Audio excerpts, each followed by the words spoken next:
Franco Zeffirelli arrived in London not knowing who the Lucia was going to be until Maestro Serafin introduced him to her in a rehearsal room. I met Joan Sutherland. I had really a shock. I needed some time to recollect and put myself on the new track. She was a big woman, very little bosom, heavy socks, low, heavy shoes, everything wrong. But it's beautiful, beautiful eyes. And the girl was very shy, she smiled, and Serafin, he went to the piano,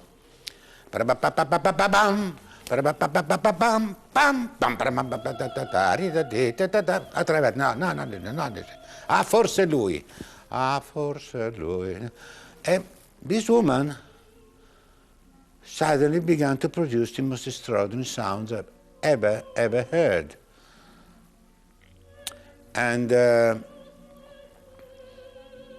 gradually, he interrupted, no, another one. They gave me a whole repertoire of things that Sutherland could sing the best. He was very clever, with great moments. So I was totally enwrapped in this enchantment of her voice and forgot completely her looks. I went to her and banged on her shoulder, come on, here. And I felt a bar of steel as a reaction. She couldn't accept that somebody would treat that like that. But I was a bit embarrassed that he should be sort of a young man, sort of standing in front of all the people in the wardrobe, pushing me about in my, very personal parts. I said, listen, we have to make clear, first of all, one thing, that I'm Italian. I'm of the touching quality of people.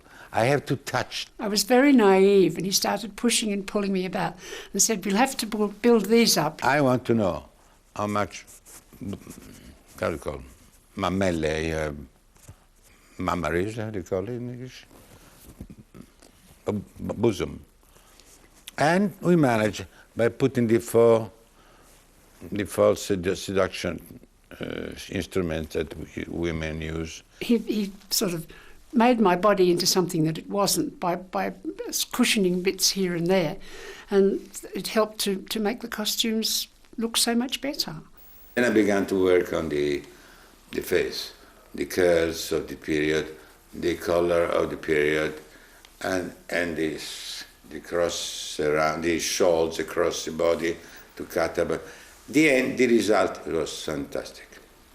I think he made her conscious of herself as an actress, and he made her feel that she could be beautiful on the stage. He gave her a great deal of confidence. He did the direction of the stage. He did all the costumes and sets, and it was a really knit together piece of work right from the start. He was the sort of producer, he didn't say you must do this, you must do that. He looked to see what she would do by nature and then build on that. He was immensely helpful. Zeffirelli was the turning point. Not only, vocally, of course it was, because nobody had heard her sing anything like that, but the way that he staged Lucia for her, especially the mad scene, was extraordinary, and I think she kept that staging with her for the rest of her days as Lucia.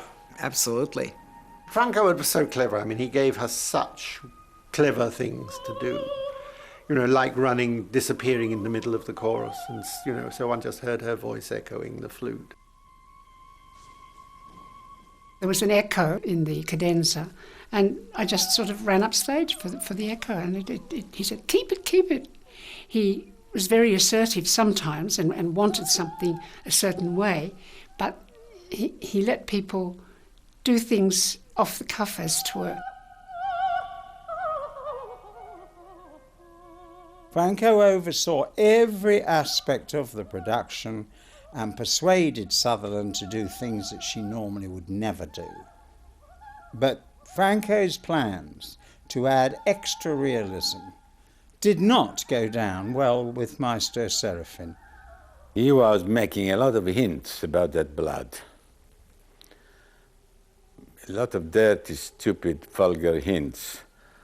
It was not at all the blood of a husband, but it was her blood, because the emotion of the first time he has sex, the blood that comes out of that operation. So he didn't like it. Maestro Serafin hated the blood. He did not want blood. He was used to doing it in the old days when Lucia came on in a pristine white nightgown. They come down generally like poor angels, virgins. That it was not angelic.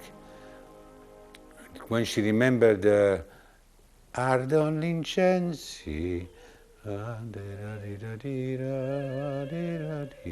when she thinks of the marriage, but then she has fury in her mind, which Joan made more dramatic, because it told her, don't forget that this bitch is an assassin, is a murderer. She killed a poor innocent husband, Arthur, stabbed him to death in bed. And that was the reason of the blood.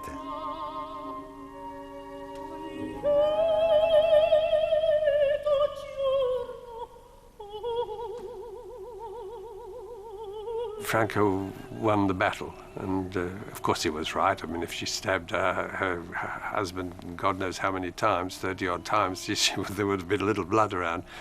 So the blood stayed, and ever after, when she sang Lucia, she was covered in blood.